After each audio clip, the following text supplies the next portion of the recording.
Tuesday Night Touchdown Podcast with your hosts, Reese Downing and Jacob Workman.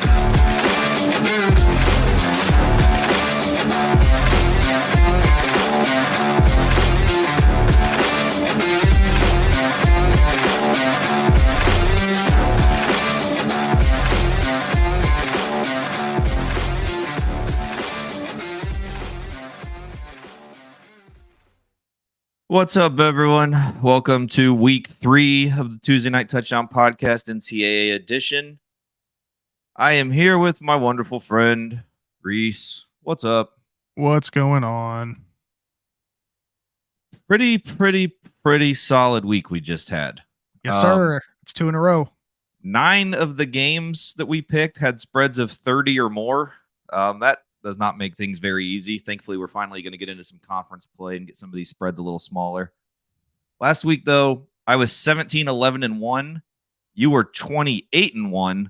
Both of us going 6-1 in the 6-pack, and we really got screwed on that one. We should have went 7-0 in the 6-pack because UCF never should have lost.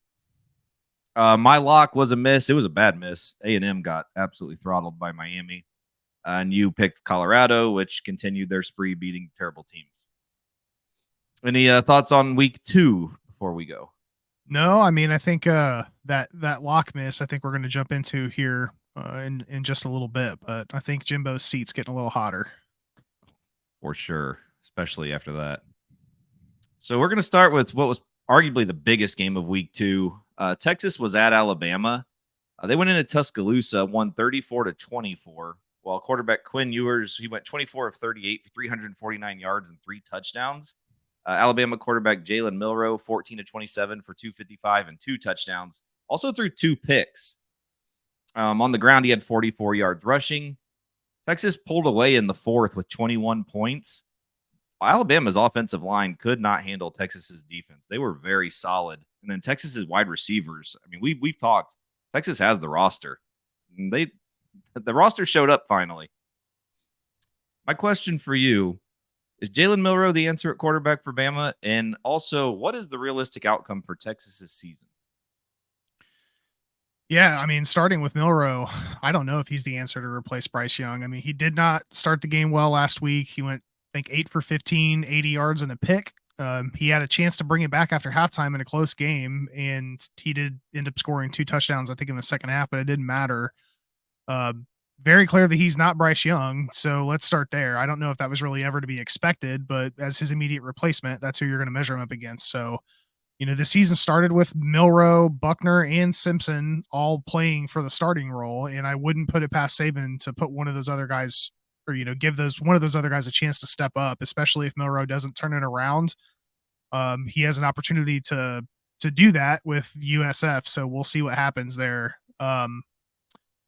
For Texas, the win in Tuscaloosa was huge. There's no denying that. And Ewers played really well against Bama's defense. He was able to connect on some of those long throws that I talked about last week that he typically struggles with. That said, man, their schedule does not get any easier. They have Wyoming and Baylor the next 2 weeks, but then they play a Kansas team that can be dangerous, an Oklahoma team that can score, and then a game against Kansas State in November that may be one of the most entertaining games of the year, like in college football, you know. And not just for them. So that's a really dangerous game, particularly for them, because a loss that late in this year could boot them out of the college playoff. So there's a lot of speed bumps that I think that they're going to have to get over in order to escape undefeated. We've talked about this episode after episode. I don't trust Texas. Like, they played really well last week, but there's going to be a game where we're going to be like, okay, there's the Texas that we're used to. Yeah, I agree. I think they have a slip up. Actually, with the stuff as their schedule is, I think they've got multiple slip ups coming. This is a loaded schedule. I mean, at Baylor is a tough place to play. I know Baylor's team isn't as good this year as they normally are, but Kansas and Oklahoma back to back is going to be tough. And then at Houston, Dana Holgerson's talked how much he hates Texas and how pissed off he is that they're leaving the conference. I mean, and that's a home game too. He's going to have them fired up for that. Yeah. Kansas State, Kansas State's the game. I think Kansas State beats them.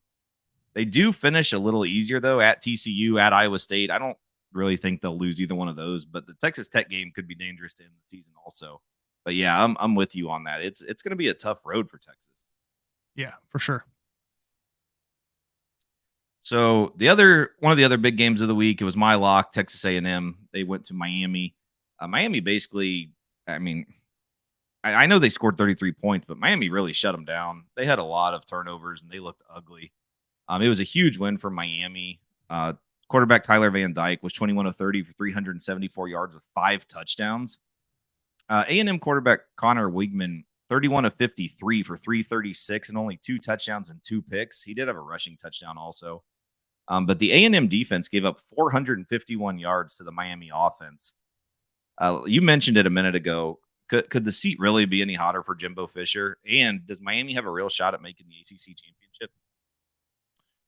Yeah, I mean, like starting with Jimbo, his seat is hot as Hades right now, but I'm not confident he's going anywhere until next year, purely because the fact that that buyout is hefty, and It's huge. they're gonna want that TV money before they can throw that kind of money out to get him out the door. I do think bringing in Bobby Petrino kind of put the nail in his coffin, because A&M has a veteran guy who's been a head coach on staff right now, and it would be an easy transition for them to get rid of Jimbo and move them into Petrino. But I mean, it's still early. They could turn it around. A couple more losses like Miami, it may force their hand to get rid of him earlier. I don't know, but as of right now, that buyout is so large. I see A&M rolling with it through the end of the year. But Jimbo's going to get booted as soon as they have the capability of doing that, and they know that that money's in their pocket. Yeah, the buyout's huge, but if there's like I talked about in our preview episode, A&M was like the NIL program before NIL. They have all of the money in the world. So if there is a program that's not going to care, it's probably A&M. But it's going to be a clear cleaning house. They're going to get rid of everyone. Petrino, Fisher, I think they're all gone. And I don't see how they can even salvage this season at this point either. I mean, I guess Bama's struggle might help them a little bit. They might end up finishing ahead of Bama, but I see no way that they could end up winning their side of the division. Yeah, I agree with you. I think the only potential reason why they would maybe let go of him before the end of the season is because Petrino's there, and I don't think it's really that far of a step back, to be honest with you, based on how Jimbo's been performing. Right. And one thing that really surprised me, Connor Wigman is a fucking stud. Like he can't be he's next year draft eligible. But I mean, to me, he's the number 1 pick in the draft. And not this year, but next year. He is unbelievable. If I was him, I would be in the transfer portal and I would go play a year somewhere with a real offense. I mean, this kid, I absolutely love watching him. He's very, very accurate. Those 2 picks he threw in this game were his first 2 picks ever. He's never even thrown a pick before until this week. I mean, he's on fire. And it wasn't his fault. I mean, he was forced to go out there and just throw, hoping to come back in that game. But I mean, for someone to watch, just watch this kid play. He's electric. For sure. Second part of that question, I think, was about Miami. I mean, as far as their schedule is concerned, they have a solid chance of staying up undefeated up until that North Carolina game. That game, I think, is going to be a good one because both teams get the ball in the end zone. That's just the start for them, though. I think at the very next week, they host Clemson. Then they travel to NC State 2 weeks after that. Then they head to Doak Campbell. And then they finish the year on the road to Boston College, which could be a trap game for them. So not an easy schedule. I don't see Miami sitting in the top 25 at the end of the year. Yeah, So I think I would say no to the ACC championship game. Yeah, I think it's going to be interesting to see how the ACC plays out. I mean, obviously, we're going to get a lot of answers next weekend when Florida State plays Clemson, because that's going to be a conference loss for someone. Clemson already has one. Yeah. So, I mean, we're going to know a lot more then. But I don't know. At North Carolina is a tough game. I think they probably, if Clemson plays the way they're playing now, I think they can beat Clemson in Miami. But those road games at NC State, at Florida State, and then home against Louisville, like those are 3 tough games with teams that can score. I don't know. Like I said, I think it all kind of depends on what happens with Florida State, Clemson. If Clemson gets 2 conference losses already, then I think we might have to open the door a little bit, but then we're also going to have to see what Duke ends up doing too. Yeah. Just some thought that Miami, for the first time in ACC history for them, could actually be in conversation for the championship is a step in the right direction for them, I guess. Yeah. All right. So we are going to get into our picks for week 3. The first game is actually Miami. There's no line on the game yet. They're playing Bethune-Cookman at home on Thursday night. It's a 7:30 p.m. kick. Miami beat A&M 48-33 to enter the top 25, and Bethune-Cookman's coming off a big win against Savannah State 31-6. But in week 1, they did lose at Memphis 56-14. I know we don't have a line. What are you thinking for this game? I mean, Miami with no line, it's kind of simple. I don't know that it's going to be much of a game. If the line comes out obviously later this week, then we'll post that on social. But as of right now, I'm going Miami. If I had to predict a line here, it's probably going to be low third, probably like a 32-33 if I had to guess. But yeah, that'll be one that's posted on the socials. So keep track of that, just like last week when we posted them. Moving on to Saturday, we're going to start the day. The Noles are playing a noon game on the road at BC. Florida State's minus 26.5. It is the Noles' first true road game of the season, coming off a dominating win against Southern Miss 66-13, while Boston College barely survived the mighty Holy Cross Crusaders 31-28 in a game that they really should have lost. My concern for this game is there's a hurricane going in this direction, and this could be a very windy, rainy game, judging by what it's looking like right now. I know we're a few days out still, but that is a true concern for me. What is your pick for this game? Well, Florida State's averaging 55.5 points a game so far this year, and last year they beat Boston College 44-14. So overtime loss in Northern Illinois, who then lost to Southern Illinois the following week. And Boston College barely edged Holy Cross by 3 points in a game that took them all 4 quarters to win. Excluding the weather, I don't see Boston College making this a contest. So I think it's a pretty easy pick here to take the Noles minus the 26.5. But to your point, like if it's blowing 40 and raining sideways, that changes things. And that's why I would be a little hesitant to put anything on this line until you have a better, clear understanding of what the weather's going to look like. Because if the weather's going to be bad, then I'm leaning more towards Boston College in the 26.5, just because I don't know that the game will be that high scoring. Yeah, and the big thing also is this is the week before Clemson. So as long as Florida State gets the lead, I don't see them risking the starters in some crazy weather when we got a huge game next week. I'm going to go ahead and take Florida State minus the 26.5. But like I said, it'll be track the weather as the week goes on and see what happens. But up front, I think we just got to pick Florida State minus the 26.5 and hope for the best. Yep. What was your official pick? Did you pick Florida State or did you pick BC? Yeah, Florida State. I'm taking Florida State minus the 26.5. I mean, like I said, so long as that weather holds up, it's a no-brainer, but keep an eye on the weather. All right. So number 14, LSU is a 9.5-point favorite at Mississippi State. It's a noon game on ESPN. LSU got their first win of the season, crushing Grambling State 72-10, while Mississippi State beat Arizona in overtime 31-27. Last year, this was an absolute battle. LSU got very close to losing this game, actually. I'm going to go with LSU continuing their run. I don't think 9.5 is enough. I think it's probably a 14-point win. So I'm going to take LSU. Yeah, right there with you. Mississippi State's 2-0 so far this year with a pretty convincing week 1 win over Southeast Louisiana, even though it's Southeast Louisiana. They did get an overtime win against Arizona last week at home. Zach Arnett has the team moving in the right direction since he's taken over as head coach, but LSU and Jaden Daniels do look good. And I think they understand that they need to lock down some convincing wins under their belt to get back into that playoff conversation. So last year, LSU went off in the 4th, I think, and scored, I can't remember what the final number was, but they ended up winning 31-16. And the 9.5 spread here seems a little generous. So I'm with you. I'm going to take LSU minus the 9.5. All right. We got number 7, Penn State. 14.5-point favorite traveling to Illinois for the big noon kickoff on Fox. Penn State is opening up conference play after killing Delaware 63-7 last week, while Illinois is coming off a 34-23 loss at Kansas. What are you looking at for this one? Penn State's first road test, right? Comes in a in-conference matchup against the Fighting Illini. Illinois squeaked by the Rockets in week 1 and then lost to Kansas by 11 on the road last week. Last time these two teams played, Illinois won a double overtime game, 18-20. The problem for the Fighting Illini is that this is not the 21 Nittany Lions. Penn State's looking really good right now with Aller at the helm, and this game I don't think is going to be close, so I'm going to take Penn State on the road minus the 14.5. Yeah, I'm with you also. I watched the Kansas-Illinois game last Friday, And Illinois scored at the very end just to even make that look even remotely closer than it was. Kansas killed them.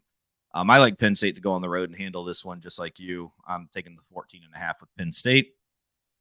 Number 15, Kansas State is -4.5, traveling to Missouri, noon on the SEC Network.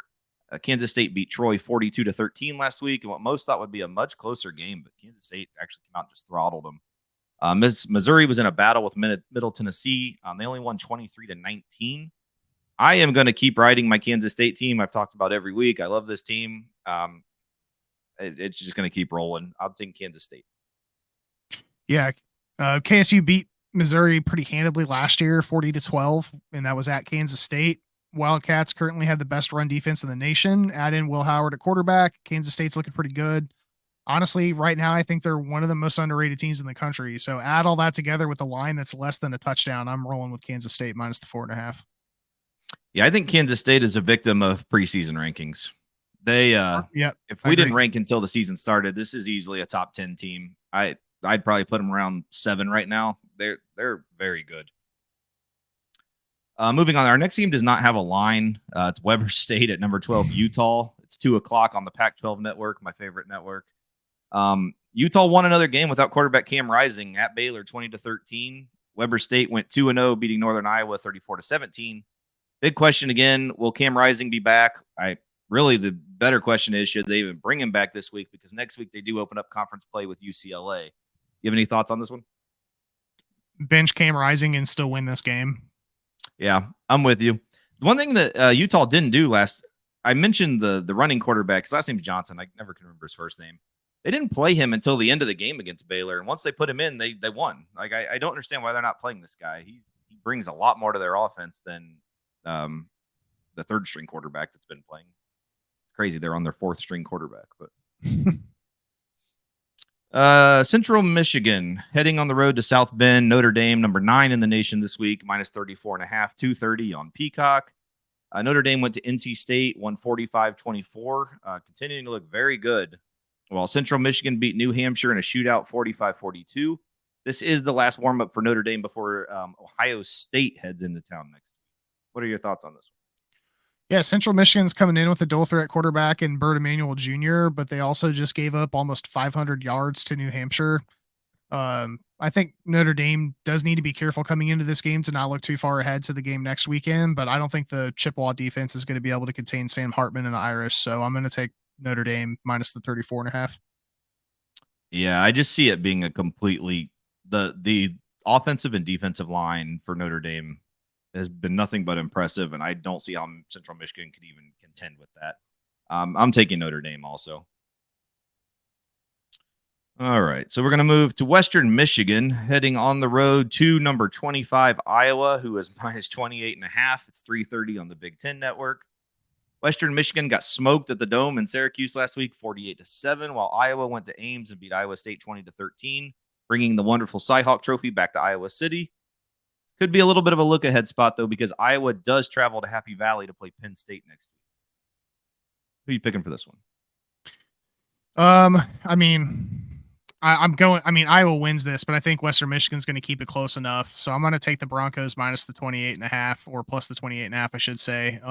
I don't think Iowa's going to run up the score here, but this line seems to be getting bigger as the week progresses. So Iowa's won their last 4 games against MAC schools, but they've all been by less than 24 points. So I'm going to take Western Michigan and the 28.5.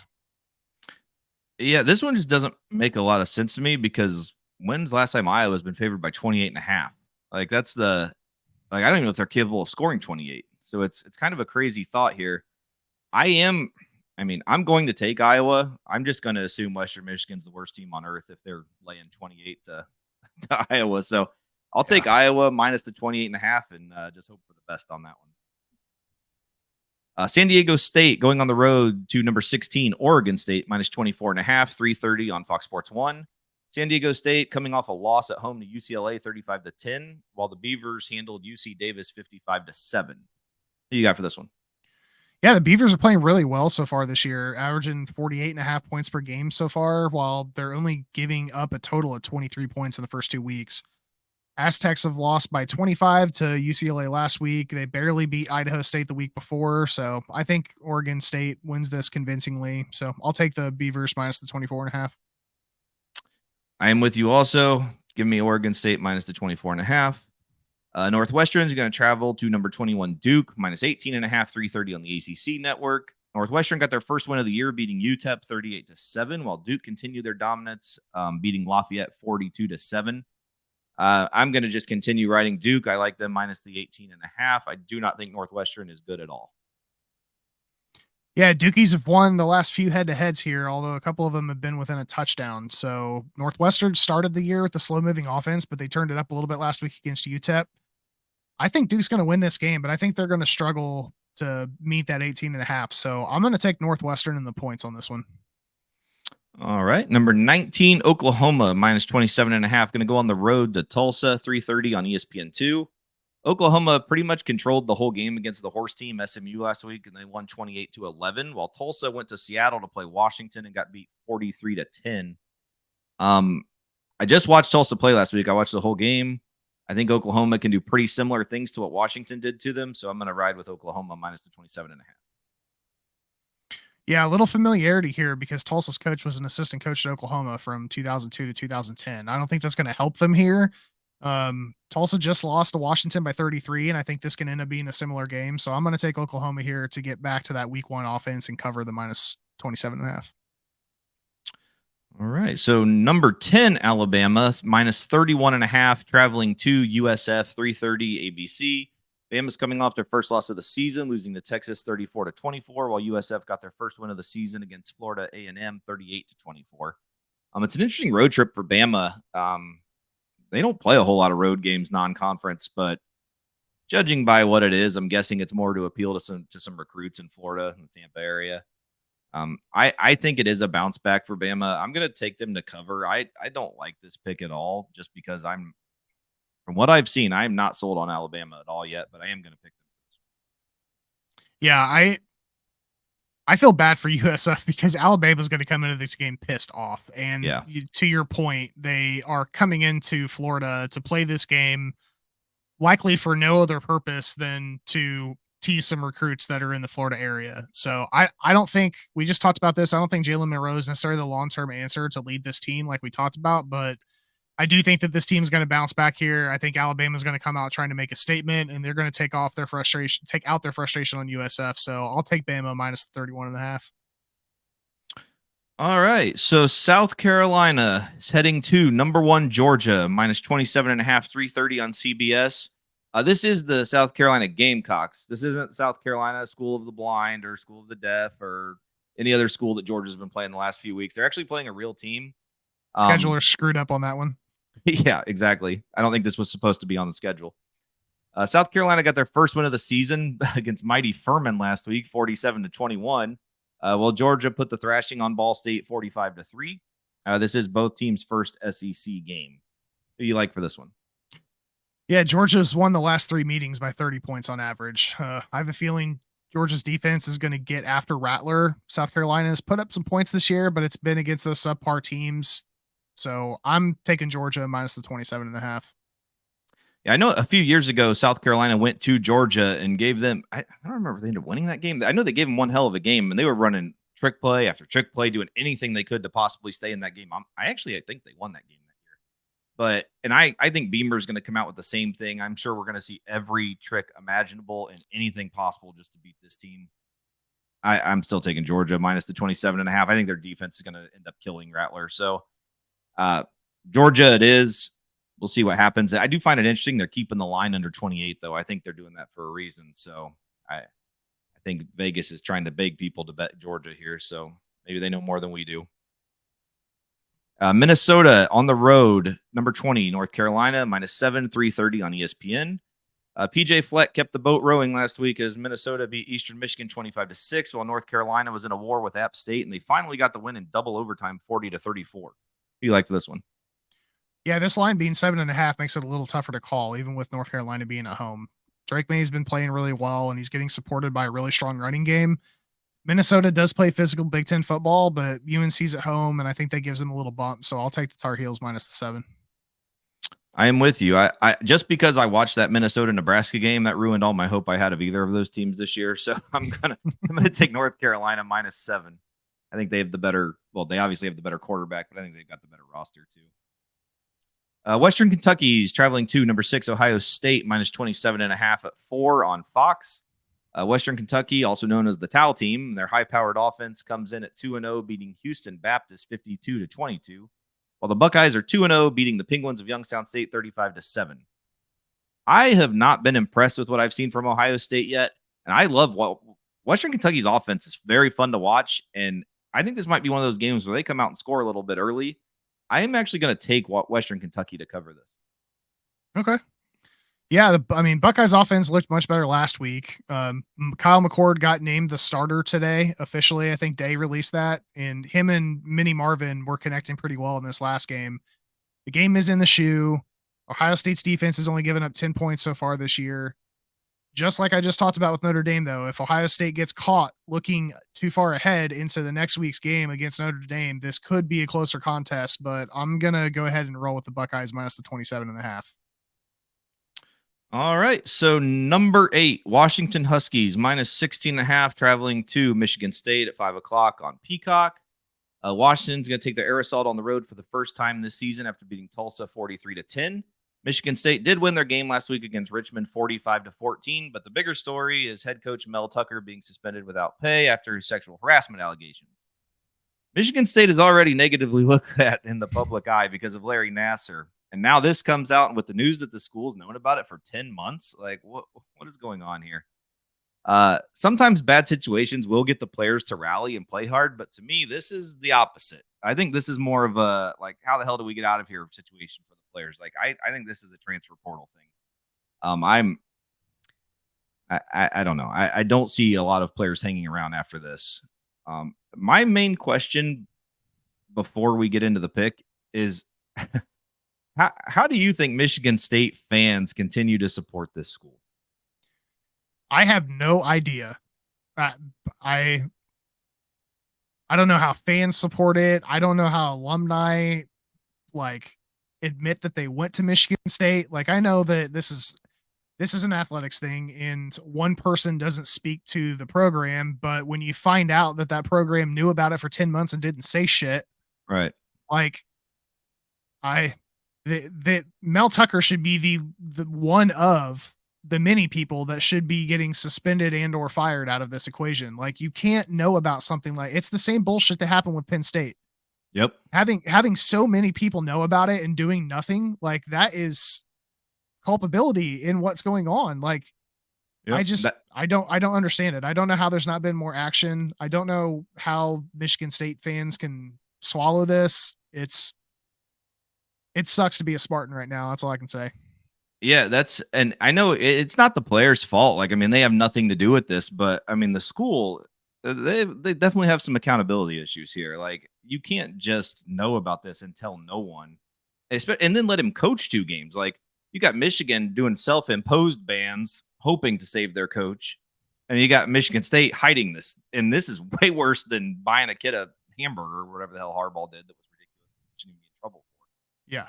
I don't know. This is a crazy situation to me. With that said, I don't see how they can be ready to come into a game and even they're not going to be ready to stop Washington. Washington is absolutely ridiculous, and they're just going to thrive on this. Give me Washington minus the 16.5. Give them to me minus 35 also. Yeah. Yeah, I'm with you. Penix went off last year in Seattle. He threw for almost 400 yards. He hit 4 touchdowns. They won 39-28. To your point, I'm curious to see how this team reacts to the Mel Tucker situation. But if I'm a player on that team, to your point, I want to get the hell out of there as quickly as possible. So I damn sure don't want to put this jersey on and then go out and try to win a game for this team. So I think this game is going to get ugly, and it's going to get ugly quick. So I'm taking Washington minus the 16.5. If this goes up to 30.5, like you just said, I'm still taking Washington. It's not going to be a good game for the Spartans, I don't think. Yeah, I don't think so either. And if I was a Michigan State fan, like I think this would be the time where they make a statement and they try to rally something where people just don't go to the game. Like, why support that? Like, something has to be fixed with their accountability issues, and it has to start somewhere. I mean, I know that's not going to happen, but we've got to find something because obviously they've got a lot of things going wrong at this school.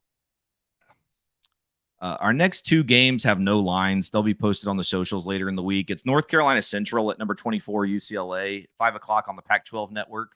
NC Central is 2-0. They beat NCAA 30-16. While newly ranked UCLA did go to San Diego State and win 35-10.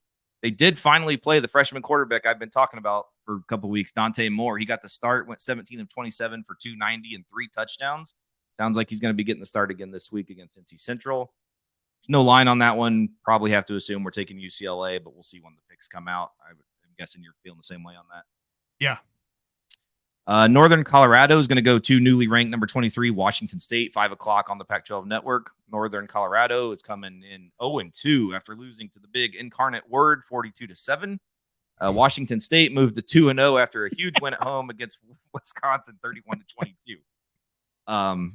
Yeah, Washington State, we mentioned it last week. Pullman is a hell of a place to go play, and the Dairy Raid found out quickly. Like they got mad cow disease because it was nasty last week. Yeah. Yeah. The Charleston Corbel cow or whatever the hell it's called. That one it came down. The hurricane cow, yeah. The hurricane cow, yeah. More than likely. What the hell is up with all these Pac-12 games not having lines? I don't. It's because no one knows how to watch them because they put them on this stupid fucking network that is impossible. Last week, who the hell was on? I was trying to watch. Oh, it was Washington. Washington Tulsa was on the Pac-12 network last week. I've had a hell of a time trying to find these games, and it's a sad time to be a Pac-12 fan because their conference is incredible. They are the best conference in college football right now, and you can't watch half their games. Like it makes no sense. Like I mean, hell, look at we got multiple teams ranked here, and we can't even watch their games. It's just I don't know. It's crazy to me. They wonder why they're dying. Yeah. Big rivalry game, number 11, Tennessee, -6.5, going to Florida, 7 o'clock on ESPN. Tennessee handled Austin Peay 30-13, while Florida got their first win of the season, moving to 1-1, beating McNeese 49-7. Last year, the Vols did beat the Gators 38-33 in Knoxville, but the Gators have won 16 of the last 18 with Tennessee. What are your thoughts? Heupel trains continuing here for Team Rocky Top. The Vols' first real road test, but they are pounding the rock at a clip of almost 260 yards a game. I think that train's going to roll into Gainesville, and the spread is pretty generous for Team Peyton Manning. So I'm going to take Tennessee -6.5. Yeah, I'm right there with you. I didn't watch Florida last week. I did watch their game against Utah to open the year. Still not a believer in Graham Mertz, and I think Tennessee's offense is too high-powered. I'm not sure Florida's defense is good enough to stop them repeatedly, so I do like Tennessee to cover here and starting to take control of that series a little bit, Tennessee is. Georgia Tech going to go on the road to number 17, Ole Miss, -19.5, 7:30 on the SEC network. Georgia Tech moved to 1-1, beating SC State 48-13, while Ole Miss benefited greatly from Tulane quarterback Michael Pratt being out. They ended up winning the game 37-20, but that score definitely does not represent how that game went. What are your thoughts on this one? Yeah, Georgia Tech's defense hasn't looked great, and Ole Miss embarrassed them last year with the 42-zip shutout. So Quinshon Judkins and company are prepping for a huge game next week in Tuscaloosa, but I think they keep their eye on the prize this week with another rout of the Yellow Jackets. So give me Team Kiffin -19.5. Yeah, I'm with you on this one. This game's in Oxford. Like I feel like this line is way too low. I think Ole Miss gives them quite the beat down again. Bowling Green is going to head on the road to number 2 Michigan, -40.5, 7:30 Big Ten Network. Bowling Green moved to 1-1, beating Eastern Illinois 38-15, while Michigan went 2-0, beating UNLV 35-7. This will be the last game Michigan has without Harbaugh. I am actually going to take Bowling Green. I think 40.5 is a lot. I believe Michigan starts. Yeah, they play Rutgers next week. They start conference play next week. So, I mean, I think it's just a little. Yeah, I think they win big, but 40.5, no, it's probably like a 35-point win. So I'm going to stick with Bowling Green. Yeah, I'm right there with you. Michigan's not been covering spreads so far this year. This one's bigger than they've been dealing with thus far. McCarthy's been super efficient, but I don't think it's enough to cover a 40-point spread. So I'll take the Falcons. Wyoming going on the road to number 4 Texas, -28.5, 8 o'clock on the Longhorn Network. Wyoming moves to 2-0 after beating Portland State 31-17. And they're going to go give it a shot to win the Texas State Championship here after they beat Texas Tech to start the year. We all know what Texas did last week with a huge performance, beating Bama 34-24, and they're going to open up Big 12 play for the final time next week at Baylor. Are we looking at a letdown spot here? What do you think on this one? I do think we're looking at a letdown spot. Texas is coming off a big win, against Saban and the boys in Bama, but Wyoming's coming in 2-0. They have a win over one Texas team, just like you said. I think this is potentially a trap game from a spread standpoint. So Texas is going to win this game, but I don't see them maintaining a 4-touchdown lead. So I'll take Wyoming plus the 28.5. Yeah, I really like Wyoming. This game being in Austin just gives me a little different vibe. I think they're returning home ready to really celebrate one. I think Texas puts it on them. They have the weapons. As long as they keep playing, I think it's going to be really tough to stop this team right now. I like Texas minus the 28.5 here.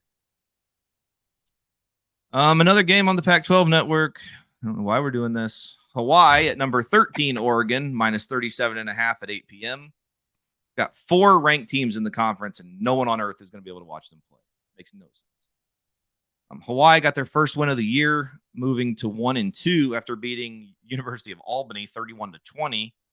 Now they're going to travel to Eugene to play the Ducks, who are coming off a 38-30 win against Texas Tech in Lubbock.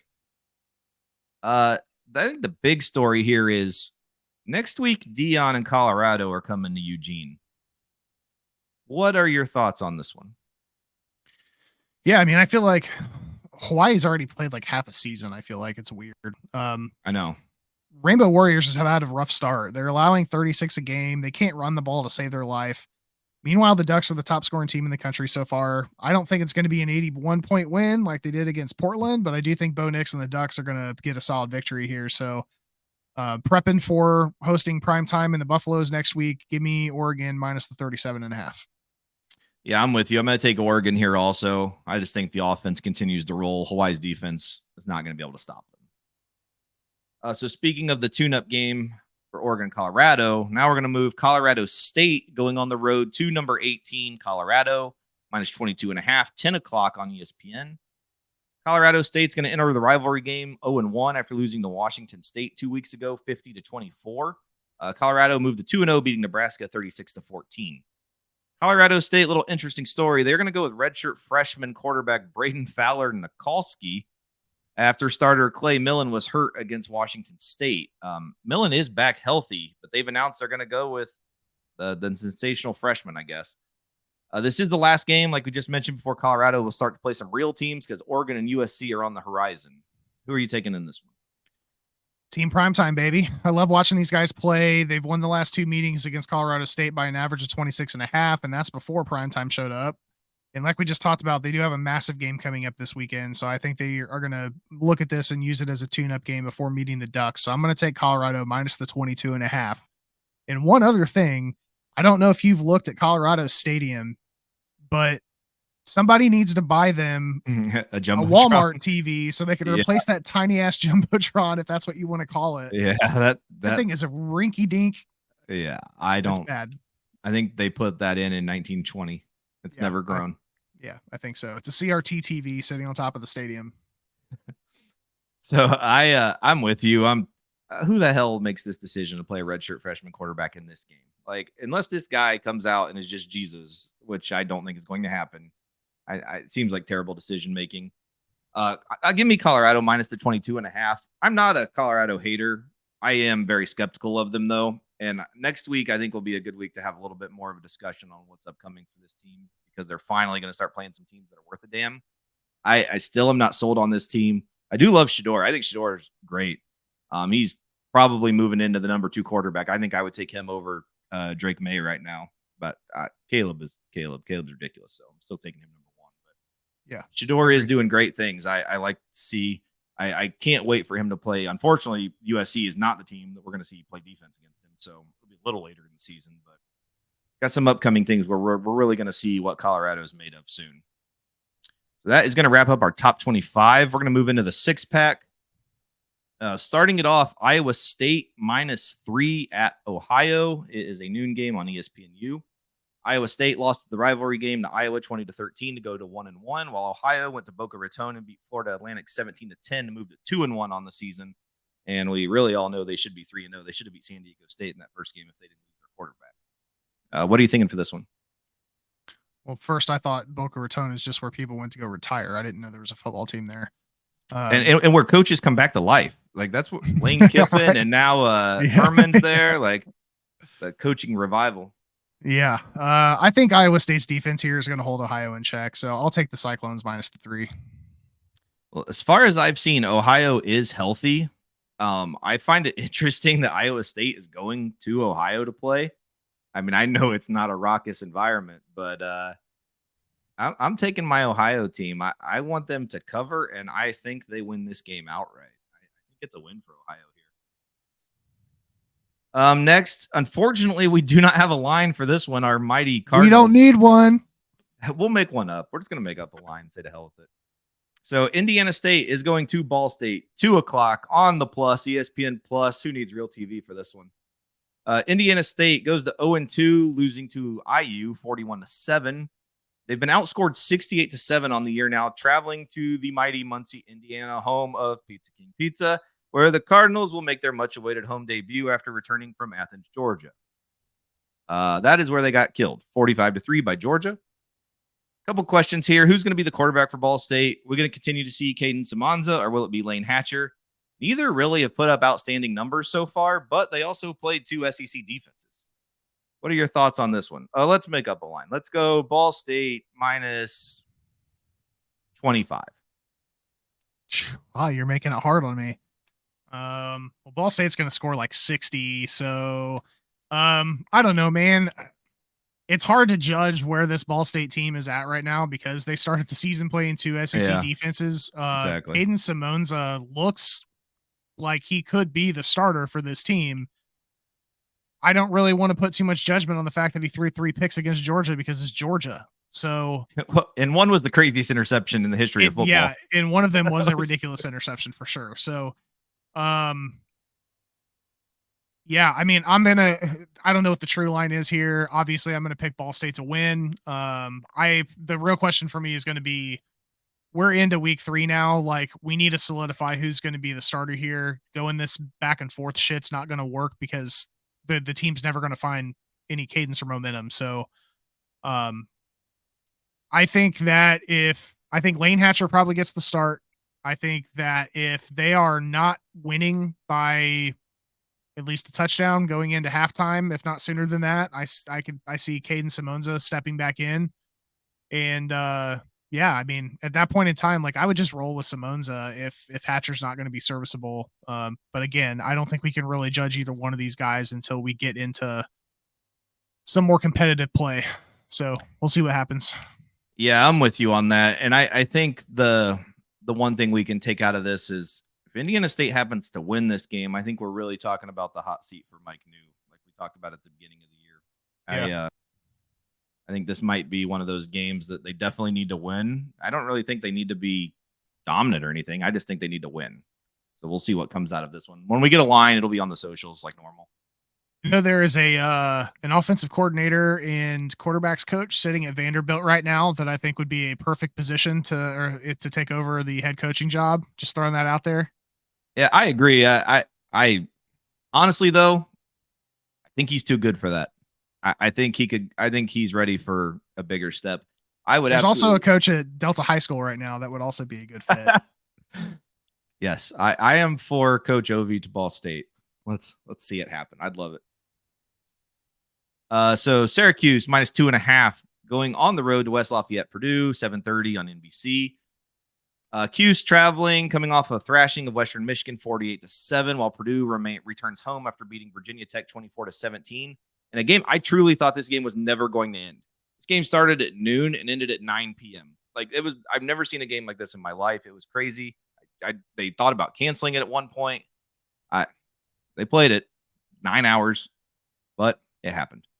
I do think Syracuse is a better team. I think they're going to have just a little bit too much on offense for Purdue so far at the beginning of the year. I haven't been too thrilled with what I've seen from Purdue. I did expect them to win last week, though, at Va Tech, because I think Va Tech's awful.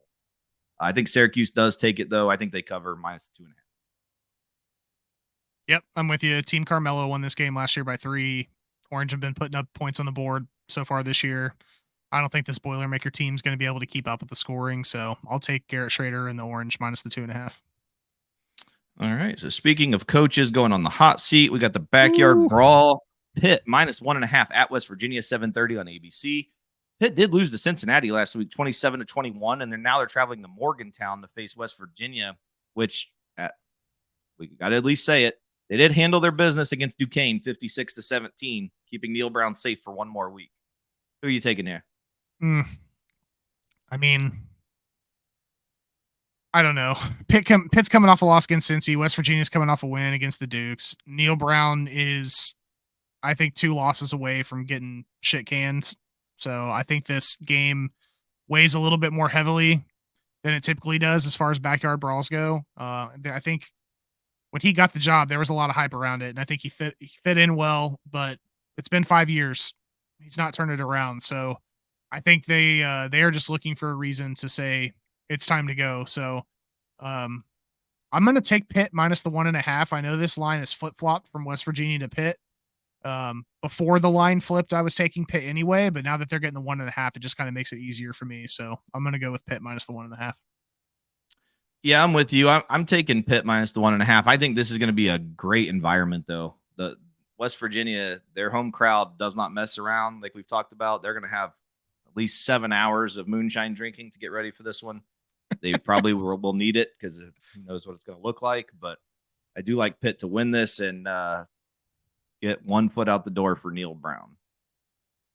TCU minus 7.5 going to Houston, 8 p.m. on Fox. TCU got their first win of the year against Nichols, 41-6. Now they're going to go on the road for the first time this year to face a Houston team that lost in double overtime to Rice, 43-41. Who do you think here? TCU. I think they pushed through in a shootout and covered the 7.5. I like the half I'm getting here, so I'm taking Houston. I think it's a close game. I think Dana's going to have them ready coming off that loss, and it's a home game. I think 7.5 might just be a little too much. So I do like Houston here. My Kansas team minus 27.5 going on the road to Nevada, 10:30 on CBS Sports Network. Going on the road for the first time this year after beating Illinois 34-23. Nevada got smoked at home last week by Idaho 33-6. Nevada is 0-2 on the year, being outscored 99-20. Is that good? I don't think so. Did I break it? Is that high score? Yeah. Give me Kansas by 100. Yeah, Kansas does have 2 defensive guys missing the first half due to targeting penalties last week. It doesn't matter. But it doesn't matter. Kansas knows how to put points on the board, and Nevada can't stop a nosebleed while simultaneously completely struggling to find the end zone. So I'm with you. I'll take Kansas minus the 27.5. Another game at 10:30. Can't wait to have 2 of my teams on at the same time. Fresno State minus 3 on the road at Arizona State, 10:30 on FS1. Fresno beat Eastern Washington in the home opener last week, 34-31 in double overtime. Now they're going on the road to face the Sun Devils, which lost a late night battle with Oklahoma State 27-15. Who do you like on this one? Yeah, your Bulldogs are winning tight games and putting a lot of points up on the board. Arizona State's not looked that impressive so far this year, and they're coming off a loss at home against Oklahoma State. So I'll roll with your Bulldogs here, minus the 3. Yeah, I do think this is going to be a very good game. I'm interested to see what Rashada does for Arizona State. He's been playing pretty decent so far as the starter. Obviously, I'm taking Fresno minus the 3. This is a big game. I think if Fresno wins this game, we might have to start the conversation of a New Year's Six bowl because I'm not sure there's another team on their schedule that could beat them. They're gonna be ranked if they win this game, I think, and I don't see a group of 5 team that's going to end up higher ranked than them if that's the case. All right, so that is the Muncie 6-pack. All that's left is just to pick our locks for the week. Hopefully I can get one right this week. Who are you starting with for your lock? I'm going with Ole Miss hosting Georgia Tech. That 19.5 line is way too tasty for me to leave out here. So yeah, my lock is Ole Miss minus the 19.5. Yeah, I like that. I couldn't agree more with you on that one. I am going with Kansas State minus the 4.5 at Missouri. I just think they keep it rolling. I don't think Missouri has the weapons to keep up with them. I really like them to cover the 4.5 here. So that pretty much wraps up our week 3 picks. Anything you would like to add for the week to watch out for? The only thing that I want to watch out for, besides really looking forward to some of these games that are coming out next week, is the mighty Delta Eagles are 4-0 to start the season, and they are playing a 1-3 Mount Vernon squad.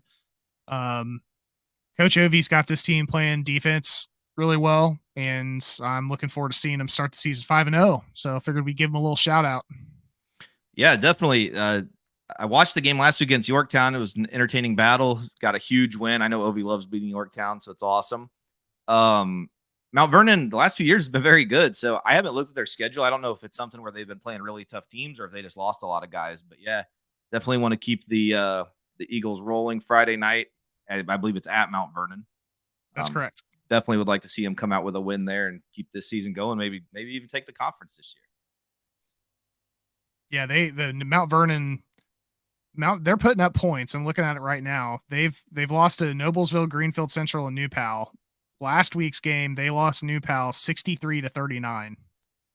But they've scored at least 30 points a game. Their defense can't stop anybody. So, Coach Ovi, run it up. That's right. So next week, like I said before, we're going to get a little bit more into the conversation with Colorado just because they're starting to play some people, and we're probably going to throw out some where we're standing on the Heisman also, just because I think what we've got with Penix, we got with Shador, Caleb Williams. I mean, like I said, they're not giving Caleb the Heisman, but what he's doing is ridiculous. Like, I absolutely love watching him play. Bo Nix, see what he does this week against Hawaii. I think it's gonna be an interesting week here because next week, like you mentioned, next week's loaded. Next week is fun. We're gonna have some huge games next week. I'm really looking forward to next week. Yep. So if there's nothing else from you, that's gonna wrap up the week 3 pick edition of the Tuesday Night Podcast. I am at Jacob Workman on Twitter. He's at Zeries Downing. Like I said, you can hit us on Twitter at Tuesday Night TD Pod, as you can see on the screen here in the bottom corner. Also, if you want to leave a comment with your lock of the week or send us a tweet with your lock of the week, either one, we'll mention them on the show. But that's it. Hopefully you guys follow our picks, and hopefully this keeps rolling because we've been on fire the last 2 weeks. So there's plenty of money to be made out there so far. So that is it. We'll see you guys. See you next week. Cheers, guys. Good luck.